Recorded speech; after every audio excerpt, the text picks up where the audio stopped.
ఇంతవరకు వాక్యం ద్వారా పాత నిబంధనలో ఉన్న దృష్టాంతాన్ని తెలియపరిచి కొత్త నిబంధనలో ఉన్న క్రైస్తవులకు ఉన్న పాఠం తెలియపరిచి చివరికి నా వ్యక్తిగతంలో జీవితంలో మరి నీ జీవితంలో ఏమైనా జరిగిందా అని అంటే ఎస్ జరిగింది.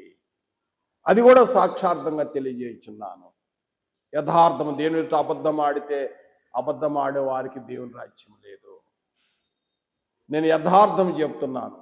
నిజంగా నా జీవితంలో నా కుటుంబంలో మేము ఈరోజు ఎంత పరిచర్యలు ఉన్నామంటే టోటల్గా ఆయన రాజ్యం నీతిని వెతుకుతూ వచ్చి మా జీవితం ఎండిపోయిన ఎముకలాగున్న పరిస్థితుల్లో సర్వశక్తి గల దేవుడు ఏ విధంగా మమ్మల్ని లేవనెత్తాడో మీకు తెలియజేస్తున్నాను. నా సహోదరుడు ఒక సాక్షాత్తంగా తెలియజేయటానికి ఈ యొక్క వాక్యాన్ని బట్టి నేను తెలియజేయుచున్నాను. ఎందుకంటే ఒక ఇంటర్వ్యూలో నన్ను అడిగారు, అయ్యా మీరు చెప్తారు ఏదో మీ దేవుడు ఎట్ట చేస్తాడు అట్ట చేస్తాడు, ఎంతవరకు నమ్మకం ఏంటి అని అడిగినప్పుడు అన్నాను, అనుభవించిన వారికే తెలుసు అని అన్నాను. ఇప్పుడు తెలియజేస్తున్నాను ఏంటి అంటే, it is my experience, real లైఫ్లో అనిపించింది.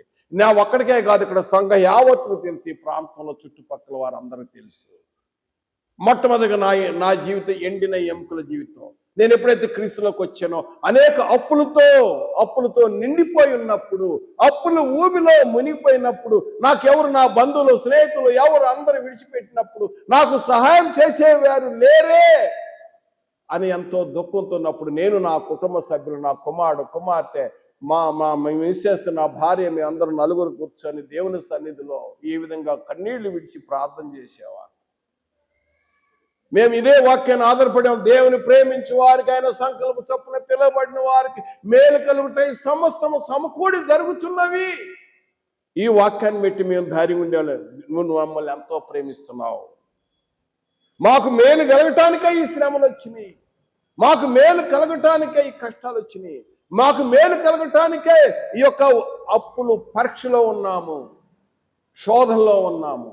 ఆ శోధన పరీక్షల్లో దేవుడు తోడండి ఆ ఎండిన ఎముకలకు జీవం పోశాడు. ఏ విధంగా అకస్మాత్తుగా ఆకాశంలో ఒక డబ్బులు సంచి నాకు ఈరోజు పడలేదు.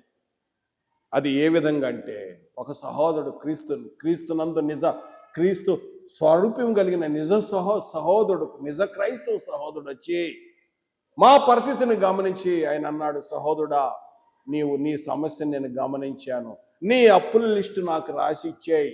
ఎందుకంటే నేను అప్పులు ఊబిలో మునిగినప్పుడు నా లిస్ట్ ఎంత పెద్ద లిస్ట్ ఇచ్చాను, అప్పులు ఎవరెవరికి ఎంత ఇయ్యాలో ఆ లిస్ట్ మొత్తం తీరుస్తాయని ఒక మాట అన్నాడు. నేను ఒకప్పుడు అప్పులతో నిండినప్పుడు ఒక వ్యక్తి వచ్చి నా అప్పులు తీర్చాడు. అతను వచ్చి నా అప్పులు తీర్చాడు కాబట్టి నేను వచ్చి నీ అప్పులు తీరుతున్నాను.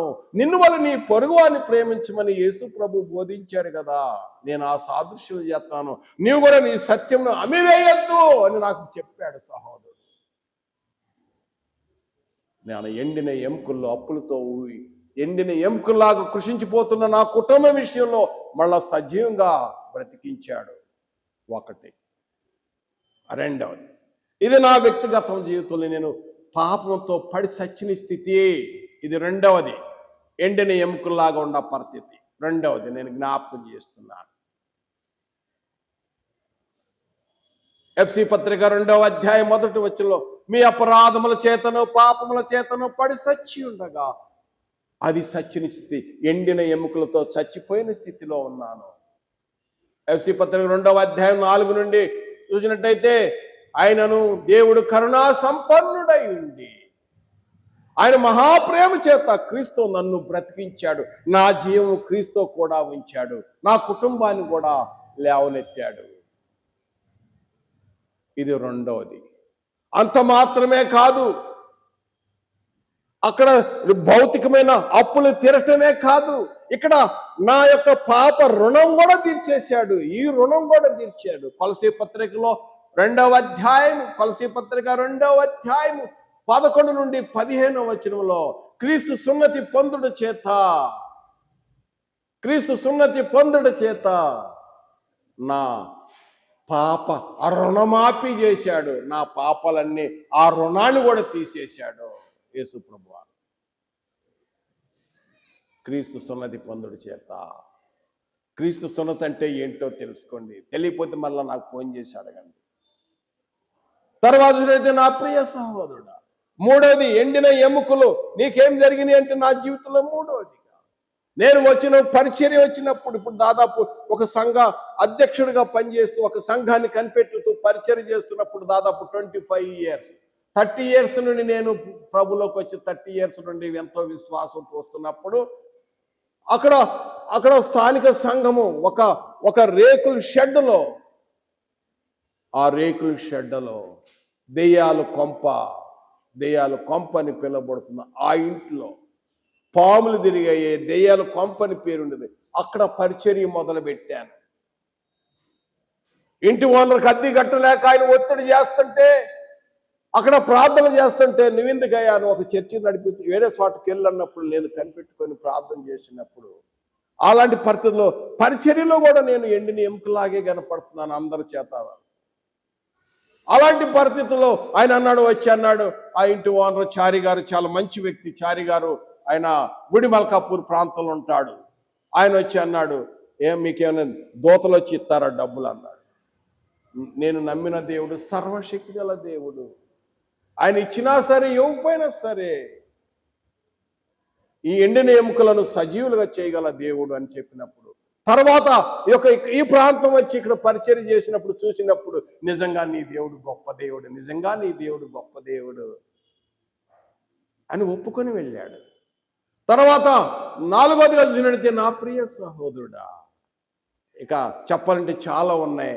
నాలుగోది ఏంటంటే 5 సంవత్సరాలు దాదాపు కరోనా టైంలో 2020 నుండి దాదాపు 5 సంవత్సరాలు నేను 78 kgs నుండి 64 kgs వరకు ప్రతి సంవత్సరం 3 కిలోలు బరువు తగ్గుతూ వస్తున్నాను. కారణం ఏంటంటే నా పొట్టలో విషక్రిములు చేరిని, బ్యాడ్ బ్యాక్టీరియాస్, గట్ ప్రాబ్లం, శరీరం అంతా కృషించిపోతుంది. చివరికి కూర్చొని లేవలేని పరిస్థితిలో 4-5 సంవత్సరాలు నేను బాధ అనిపించిన సంఘంలో వాళ్ళందరికీ తెలుసు, అందరూ తెలుసు సంఘంలో, ఇందులో అబద్ధం ఆడేది లేదు. నా దగ్గర డాక్యుమెంట్ కూడా ప్రూఫ్ ఉన్నాయి, మీకు కావాలంటే ప్రూఫ్ చేస్తాను. ఆ టైంలో ఒకటి కృషించిపోతున్న టైంలో, తర్వాత అదే టైంలో నా కండ్లు రక్తసార్లు వచ్చేసినాయి. ఈ కన్ను అసలు కనపడలేదు, ఈ కన్ను సగం కనపడటం లేదు. ఒక కార్పొరేట్ హాస్పిటల్లో తిరిగాము, కొద్దిగా ఈ కన్నుకు లేజర్ ట్రీట్మెంట్ జరిగింది, ఈ కన్ను టచ్ చేయలేదు, ఇది కూడా పోతే పోవచ్చు చెప్పలేమన్నారు. ఇక వైద్యం రోగుల కొరకు వైద్యుడు అవసరమే, కానీ నేను సర్వశక్తి గల దేవుణ్ణి అడిగాను, ప్రభా నేను గుడ్డివాడినైతే నీ వాక్యం ఎలా ప్రకటిస్తాను? యథార్థం చెప్తున్నాను, డాక్యుమెంట్ ఉన్నాయి, కావాలంటే మీరు రుజువు చేసుకోండి, సంఘస్థులందరికీ తెలుసు.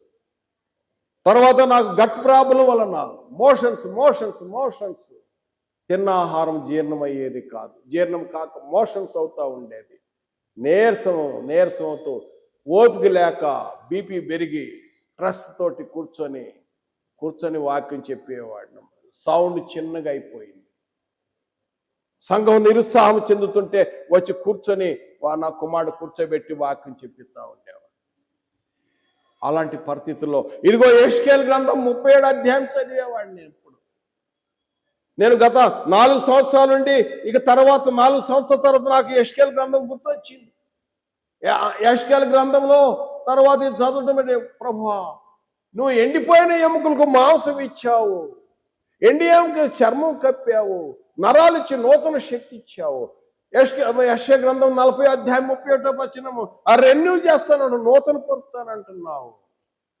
నిర్గమకాండము 23వ అధ్యాయం 20వ వచనం, నిర్గమకాండము 23వ అధ్యాయం 20వ, నువ్వు నా సేవ చేసిన ఎడల ఇఫ్ యు సర్వ్ మీ, నీ ఆహారాన్ని పానీయాన్ని ఆశీర్వదించి రోగం లేకుండా చేసి నిన్ను ఆరోగ్యవంతుడిగా వస్తానన్నావు.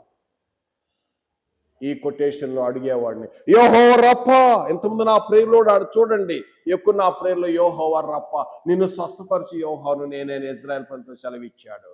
నిర్గమకాండం 15వ అధ్యాయం 26వ వచనంలో యెహోవా రప్పా, నువ్వు స్వస్థపరుస్తావు అని నా ప్రేయర్లో ఈ కొటేషన్లో మీ జీవితాల్లో కూడా ఒకవేళ ఎండిన ఎముకలాగున్నారా, మమ్మల్ని నూతన పరచని అడగండి. దేవుడు నూతన పరుస్తాడు. ఏదో సడన్ గా టీవీలో చూపించినట్టు గబాన్ లేసి ఏదో గారడి చేసినట్టు గబాన్ లేసి నిలబడటం కాదు.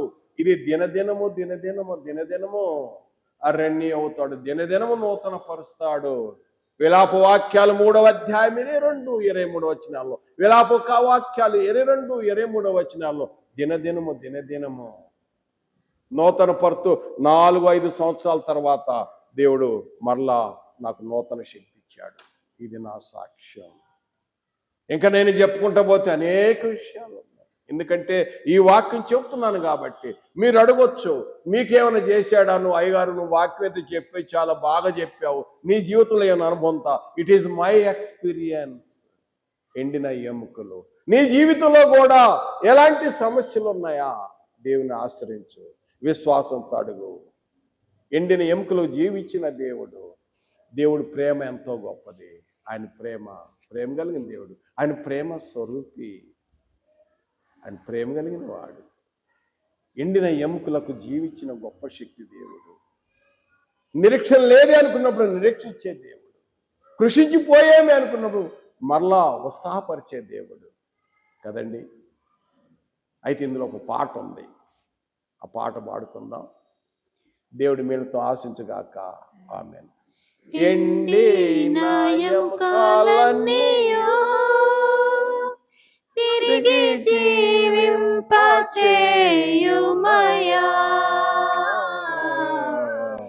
ఎండిన ఎముకలన్నీ తిరిగి జీవింపచేయుమయా.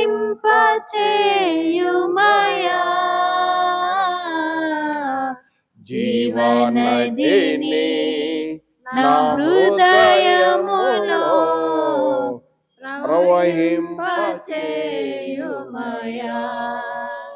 జీవనదిని నా హృదయములో ప్రవహింపచేయుమయా. వందనాములు. ప్రార్థించుకుందాం. మహాపరిశుద్ధైన తండ్రి, స్తుతి స్తోత్రములు. తండ్రి, మీ ప్రేమ ఎంతో గొప్పది. ఎండిన ఎముకలకు జీవించిన గొప్ప శక్తిమంతుడు. నరు నేలమంటితో నిర్మించి వాని నాసికారంలో జీవించి జీవాత్మ కలుగజేసిన గొప్ప దేవుడు. తండ్రి, మా జీవితాల్లో క్రీస్తు నందు నిజంగా మీరు మమ్మల్ని ఎంతగానో ప్రేమిస్తున్నారు. కానీ మా జీవితాల్లో ఇంకా అనేక మంది ఈ వాక్యం విన్న వారి జీవితాల్లో ఇంకా ఎవరి జీవితమైనా ఎండిన ఎముకల్లా ఉందా? నిరుత్సాహంగా ఉన్నారా? దుఃఖంలో ఉన్నారా? బాధల్లో ఉన్నారా? శ్రమల్లో ఉన్నారా? ఏ విషయమైనా కూడా మీరు విడిపించగల గొప్ప దేవుడు, శక్తిమంతుడు. తండ్రి, మీ యొక్క శక్తిని బట్టి మిమ్మల్ని ఘనపరుస్తున్నాం, మిమ్మల్ని స్తనతిస్తున్నాం. తండ్రి, మిమ్మల్ని స్తనతిస్తున్నాం. మీరు ఏదైనా చేయగల గొప్ప దేవుడు. మీకే స్తుతి స్తోత్రాలు చెల్లిస్తూ మా జీవితంలో మీరు చేసిన గొప్ప మేళ్లను సాక్షార్థంగా తెలియపరుస్తూ యేసుక్రీస్తు నామమున ప్రార్థించి వేడుకొనుచున్నాము తండ్రి. ఆమేన్.